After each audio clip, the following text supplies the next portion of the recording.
皇上，肯定是他下的药，就是他，肯定是你。妹妹，你一定是误会了，蓉儿怎么可能会给你下药呢？就在刚才，我已经询问过今日释放的宫女了。阿秀说了，就在我献舞之前，她的贴身丫鬟去找什么耳环，还有金叶子贿赂她，一定是趁她不注意的时候，往酒里下了药。皇上，臣妾真的是冤枉的，臣妾压根就不知道此事。花儿，你说，贤夫人说的情况是否属实？你把你今天看到的都跟王上一五一十的禀明清楚。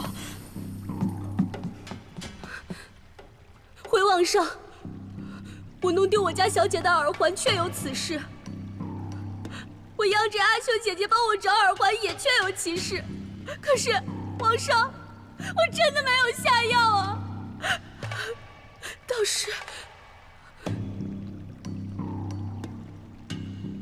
倒是，但说无妨。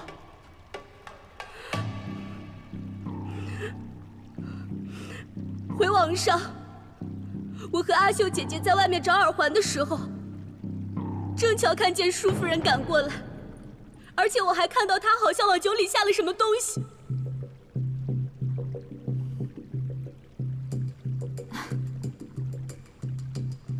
你的意思是我下药了？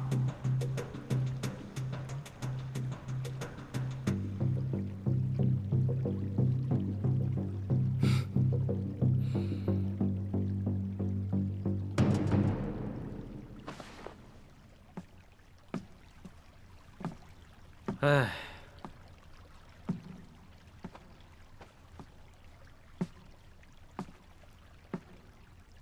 你可知道，诬陷后宫嫔妃是死罪？花儿不敢，花儿别说了，皇上，这一切都是我的错，皇上，你罚我一个人好了。小姐哪有什么错？我亲眼看见。对，舒夫人的身上还有酒渍，花儿不敢撒谎。如果花儿撒谎，愿意遭天打雷劈，不得好死。皇上，臣妾刚刚的确打翻了酒壶，也接住了那酒壶，兴许酒渍也沾在了衣服上一些。但下药这样上不了台面的事情，臣妾是定不会做的。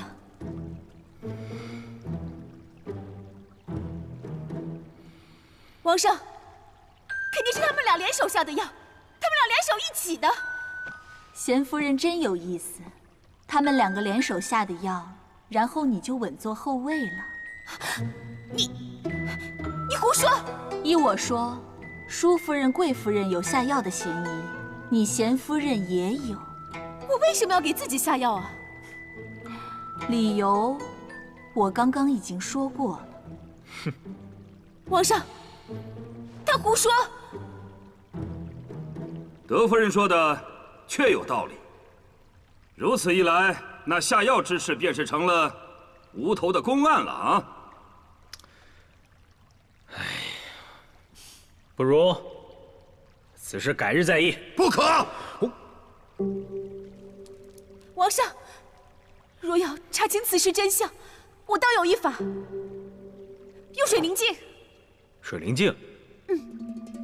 皇上，这水灵镜可以映照万物之过往，可以12时节，可以12年轮，也可12个时辰和12炷香的时长，但看您给什么事物作为参照。可书上并没有说，这水灵镜要想看到这短短1个时辰之事，该用什么办法？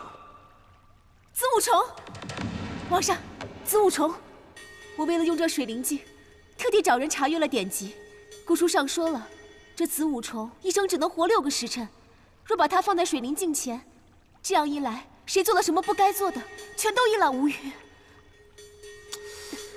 可是这话虽如此，这一时半会儿的，要去哪里找这个子午虫呢？这个怪虫，今日我也是第一次听闻呢。皇上，老臣有啊。皇上，臣有子午虫。陈阁老，这真是巧啊！王上，老臣就喜欢养虫，这子午虫的叫声啊，清灵动人呐。臣呢，就每天命下人到林中啊去捕捉，每日呢都带在身上。臣恭请王上用这子午虫缉拿真凶。耶，快！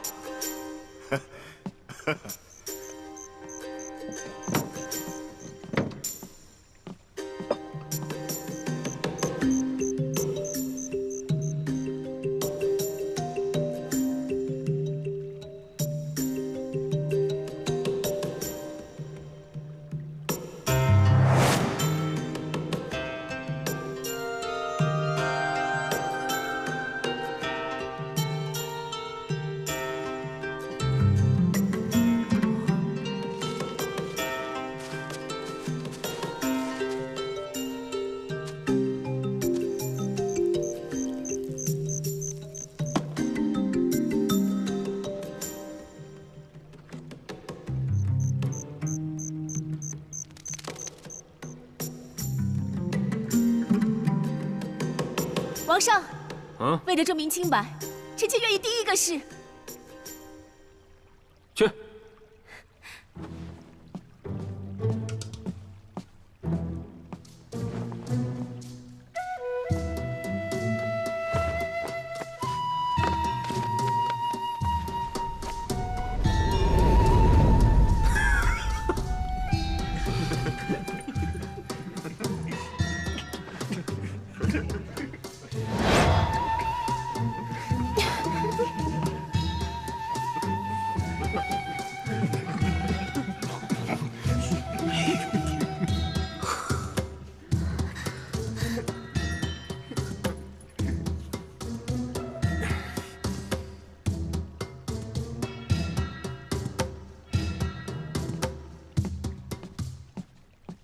王上，若儿并未给自己下药，在这水灵镜里已经看得清清楚楚了。王爷，多虑了。我早说过，贤夫人不会做这种事。好了好了，我已经试完了。现在是贵夫人先试呢，还是舒夫人呢？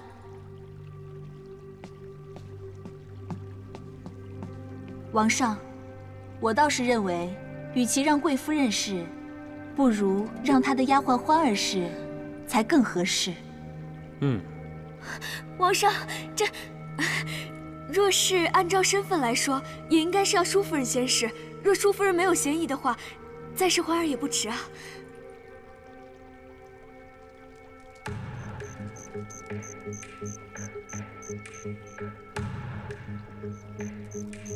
这换脸术虽可迷惑他人心智，让他人认不出你真实容貌，但是要提防镜子，因为镜子照出的永远是你真实的样子。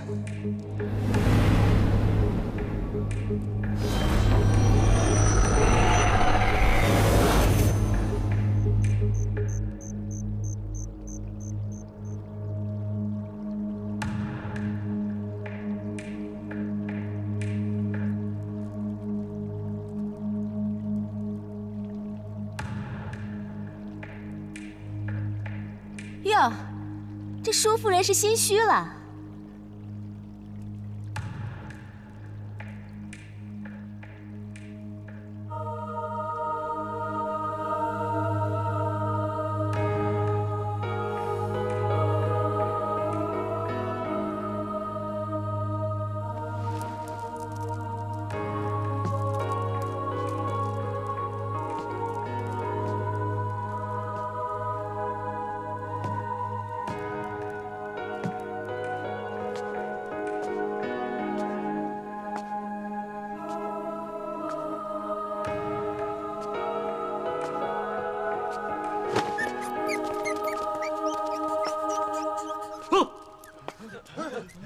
元宝，元宝！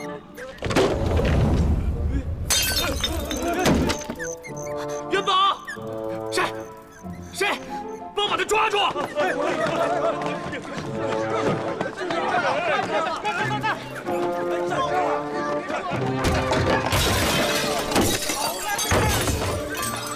水灵镜，我的水灵镜！稍安勿躁。元宝，来人呐！稍安勿躁，王上。说什么勿什么躁？哎呀，还岂有此理！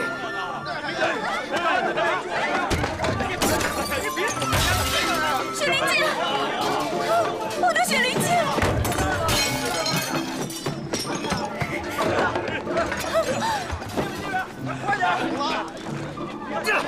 岂有此理！把他给我抓起来！是。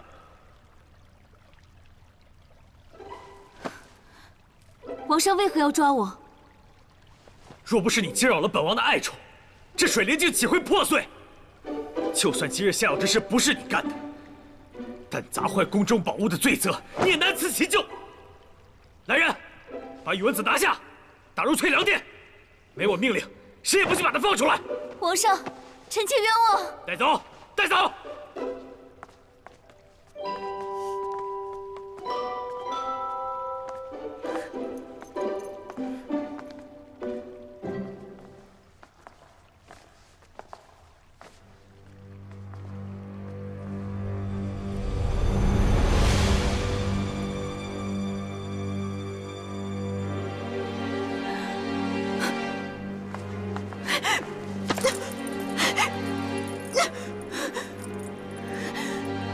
不会让你这么做的。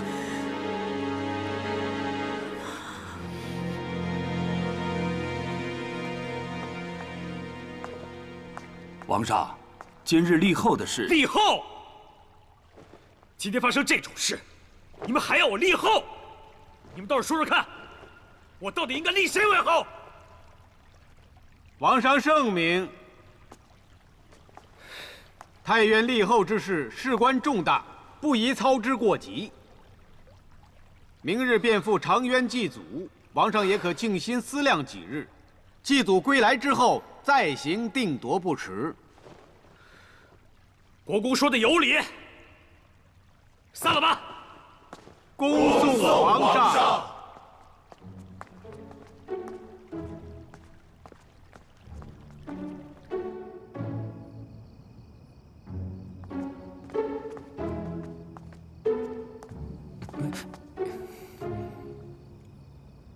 你知道违令不从、擅自行事是什么罪吗？请公子责罚。本来呢，是真想治你个重罪，可一看到扶摇，却怎么样都起不起来。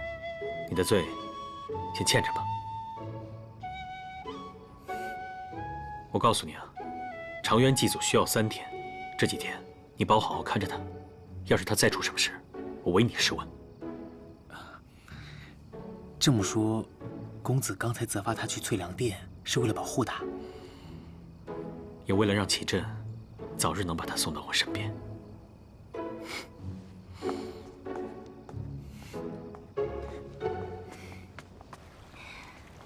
为了一个贱奴，你连命都不要吗？枉你对他一片痴情，可惜呀，人家早就睡在了王上的宫里，人家是太渊王的女人。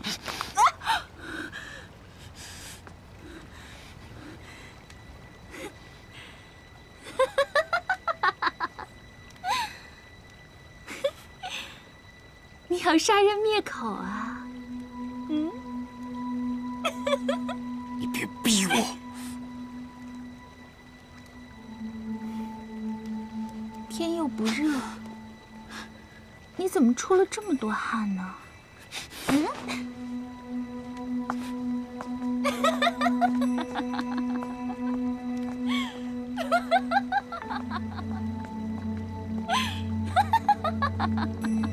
你不要发疯！发疯？发疯的是你，一直都是你呀，是燕京城呐。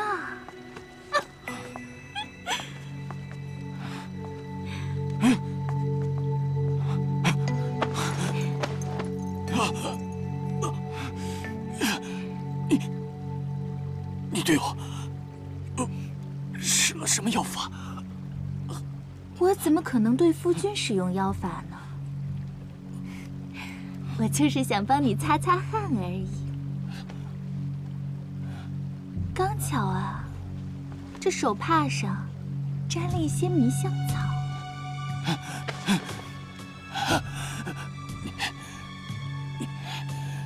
你这防着我？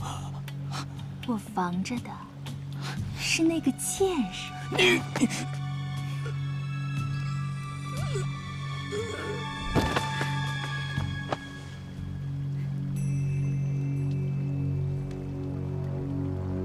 我怎么可能害你呢？裴苑这个姑娘，我知道你不中意，尤其是脸被毁之后，原来是3分任性，现在是9分怨毒。娶这样的女子为妻，我知道是为难你了，但是你必须要忍，忍到时机成熟。人和人之间的关系其实就是互相利用，你娶她是为了她娘家的根基。 一旦你在京中地位稳固，以裴苑的性格，将来只能使坏你的事，绝不会帮你。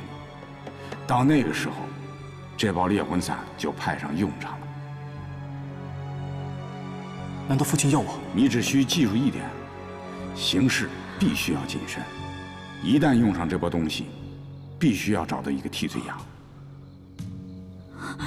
如果他们没有怀疑你，他的死 就会给你带来所有人对你的同情，而这个同情会让你得到更多的机会。我怎么可能害你？我真的没下药，不用这样压着我，我自己能走。疼疼疼，疼！别拽我！且慢！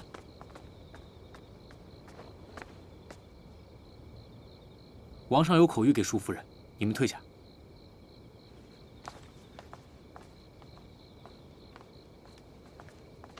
吓死我了！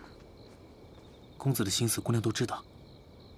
你们家公子再晚放1刻那个臭老鼠，我麻烦就大了。帮我谢谢你们家公子。姑娘，你可真是聪慧过人。对了，这几日公子要去长垣祭拜，所以 不在宫里，这段时间就委屈姑娘了。可为何是翠凉殿啊？公子交代说，只要你带着这个荷包，翠凉殿便是这宫里最安全的地方。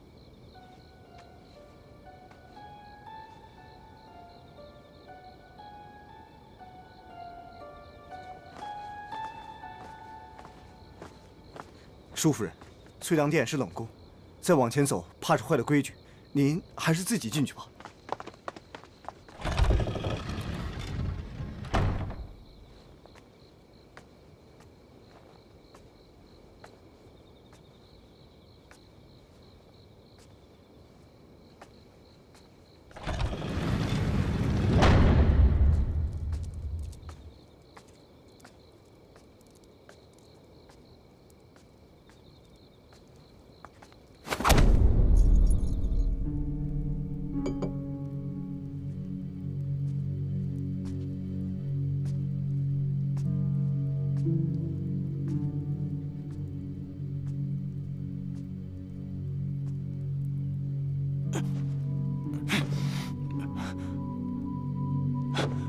裴渊，你这是做什么？还不快把我给放了！急什么？阿烈，把东西拿来。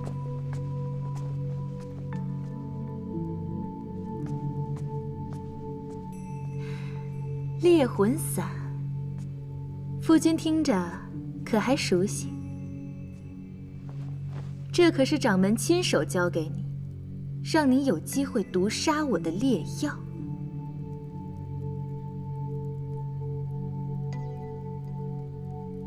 原来你都知道，可我毕竟没有用它，所以你才有机会活到现在。我原本以为，夫君没有动手。 至少说明你心里还有我。看来是我想错了。只要这个贱奴不死，你对我永远做不到一心一意。我不知道你在胡说些什么。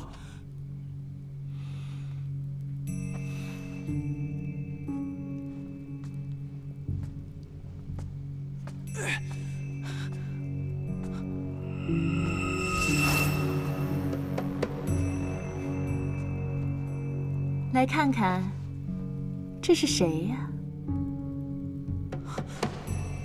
扶摇，扶摇，你对他做了什么？叫得真让人心碎啊！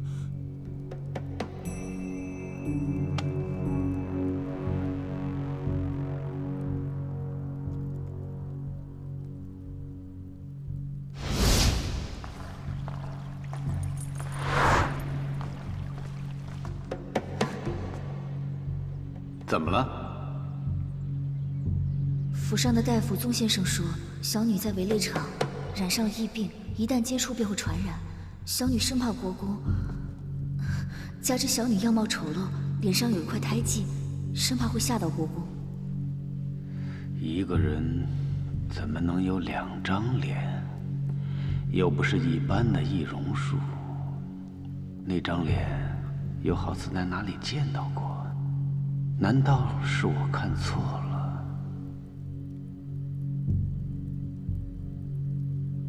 魏川，在。老爷，长宁府宇文子家，可还有人啊？老爷，宇文子进宫之后，按照您的意思，长宁府的上下都已经被秘密处死了。眼下哪儿还有家人呢？是啊，当初怕宇文子一旦得势，长宁府节外生枝，给我添麻烦。现在倒好，似乎对症了。哼，魏川，在。有件事情，还是你亲自去办一下。好。嗯。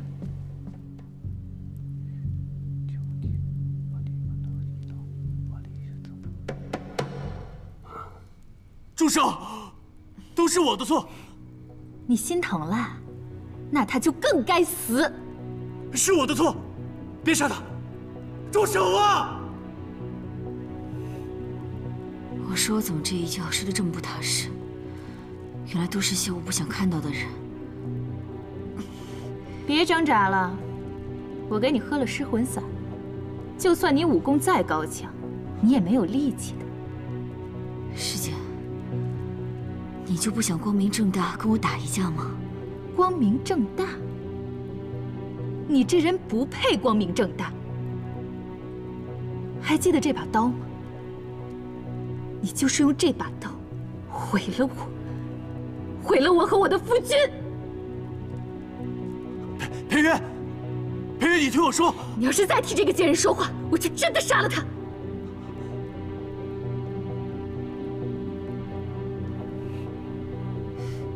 那师姐不如给我个痛快。痛快？我做梦都想报复你。你觉得我会让你痛痛快快的死吗？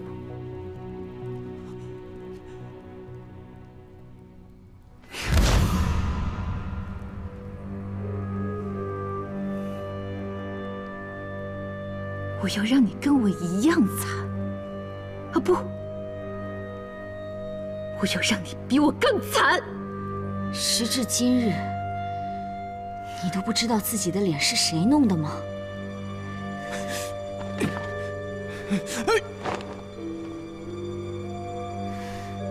罢了，今日是我大意，师姐想对我怎么样，也弄花我的脸吗？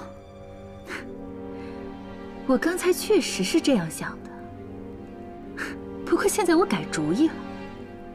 咱们玩个更刺激的。今天你们2个人，只有一个能活着。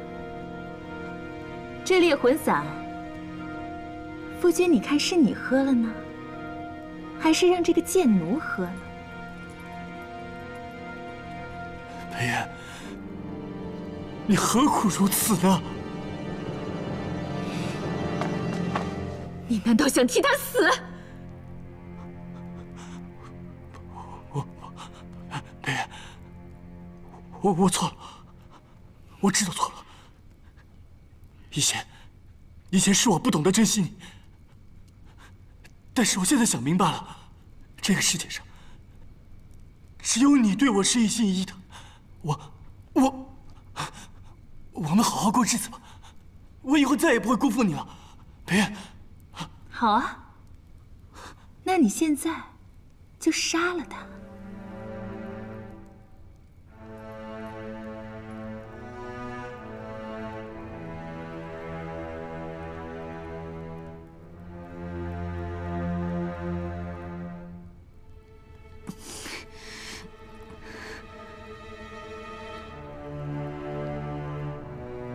好，我杀了他。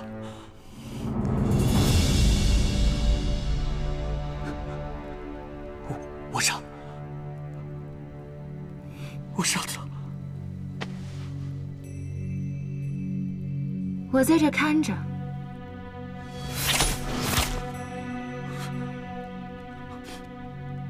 不许耍滑。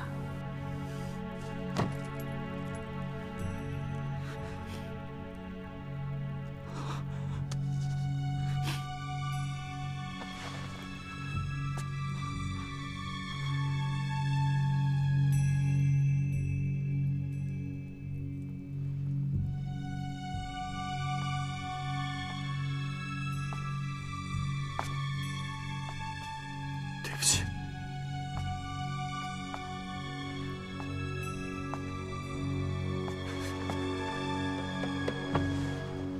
对不起，我不知道怎么会变成这个样子。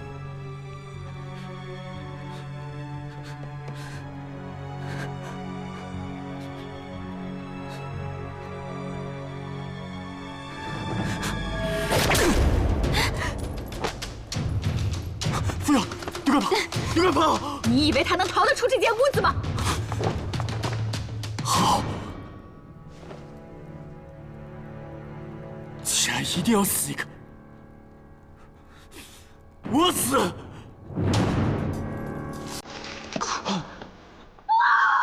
大师兄！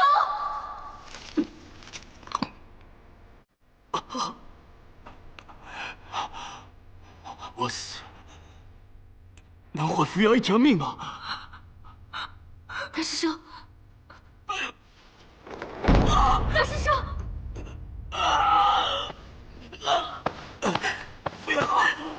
扶摇，你快跑！快跑！求你了，放下吧，好不好？放下这段恩怨吧。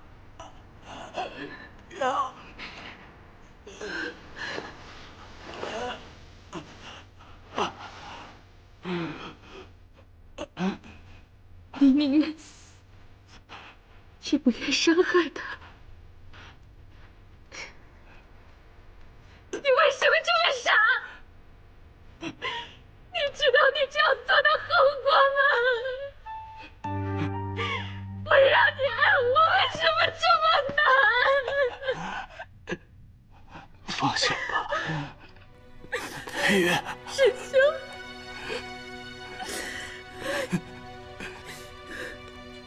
我放不下，放不下！我杀了你！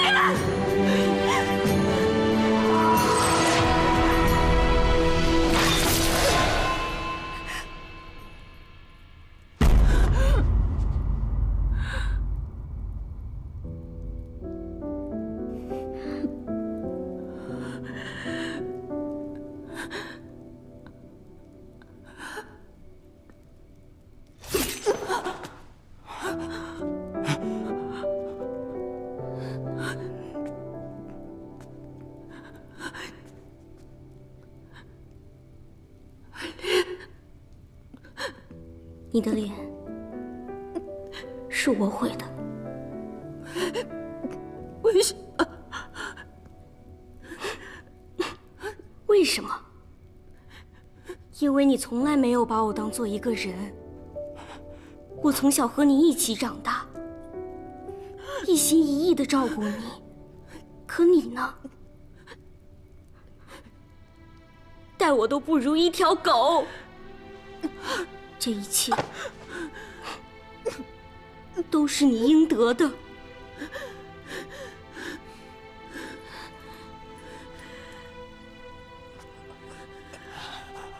还有你们，别以为我是在帮你们。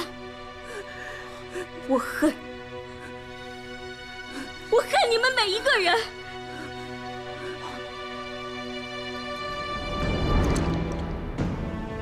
我要你们都去死，都去死！不要！不要！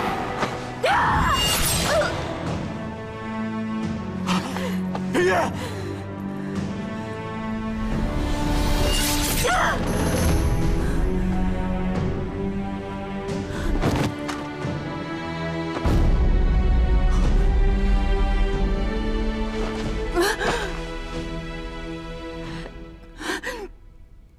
大师兄。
有一件事，我没有做错，那就是爱你，永远爱你。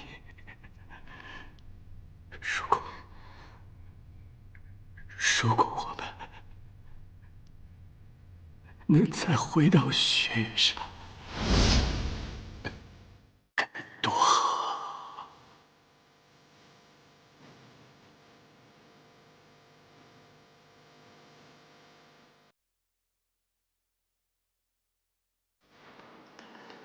你懂什么？三界有什么好？我无贪嗔，我并无烦恼，又怎能叫我一步三回头？为爱愁，为恨求，为情把魂魄都丢掉。要爱的那个爱我，只要那一个爱我。你用什么换这一爱难求？没事吧？没事，来，我教你。又怎叫活活孤身诛心斗？为人守，为心留，为梦把运气都赶跑。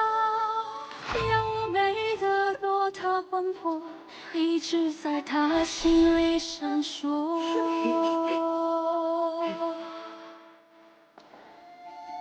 有道说此生所求，不过翻云覆雨厮守。求若不得，执念悬心，眉头紧锁。有道说来世若求，为云寒缠着马翻头。梦梦为星球，自我爱着，半生骄傲。你看，今天晚上的星星多漂亮！说自心所求，不过翻云覆雨厮守。求若不得，执念悬心，眉头紧锁。领导说来是多久，唯愿恨长这残头。梦为星球，自我爱着。大师兄，大师兄。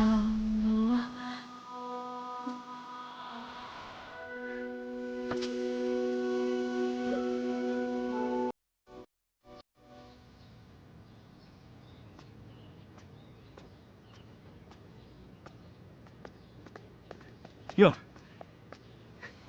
哎，月儿，哎，等一下，你看，等等！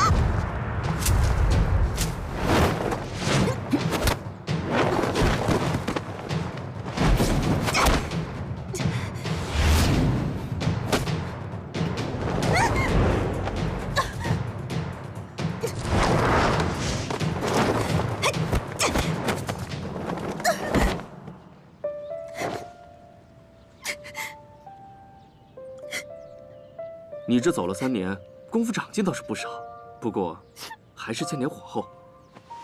刚才你那招来鹤清泉一出，我反手挡住，你就该取悦移花音，这样左内波掌，右平撞拳，换做谁也都没了还手之力，你不就赢下了？哎，你别哭啊！我知道你为什么生气，你气我那天没让你逃跑，气我把你打晕带回来，是不是？ 我那都是为你好啊！为我好，为我好就不该绑我回来。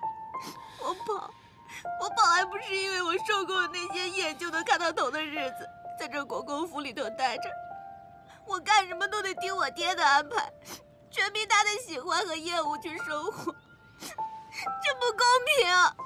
要是早些没出去看过，不知道外头的新鲜也就算了。 可现在呢，我真的好羡慕那些普通人家的儿女，他们可以过自己想要的生活，选择自己想要过的日子。那是因为你性子野了，义父不懂得为父的心思。义父，其实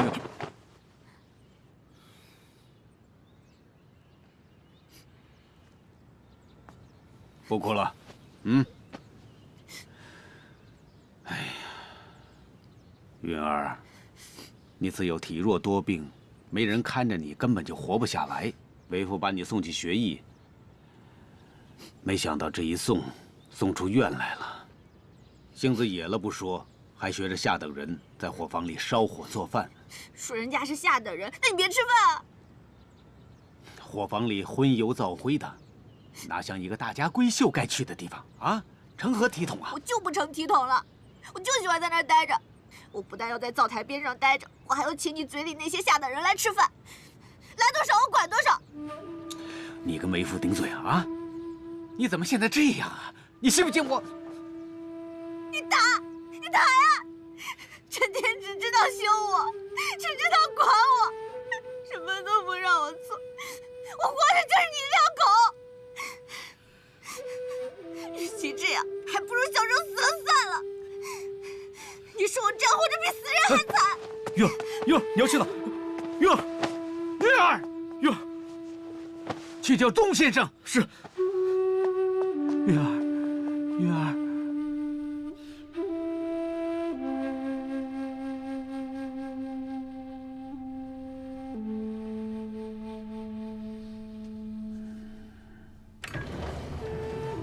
宗先生，请。 宗神医，我就这么一个女儿，救救她。我尽力。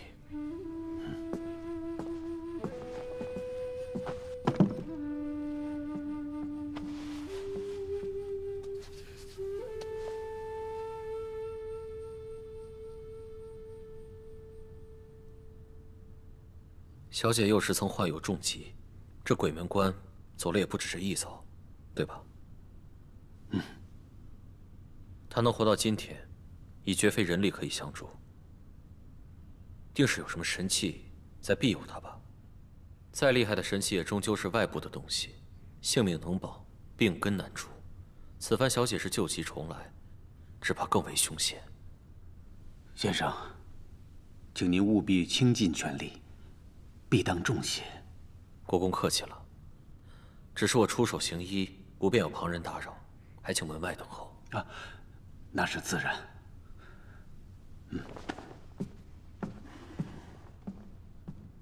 先生，玉儿是个好姑娘，请您一定细心治疗。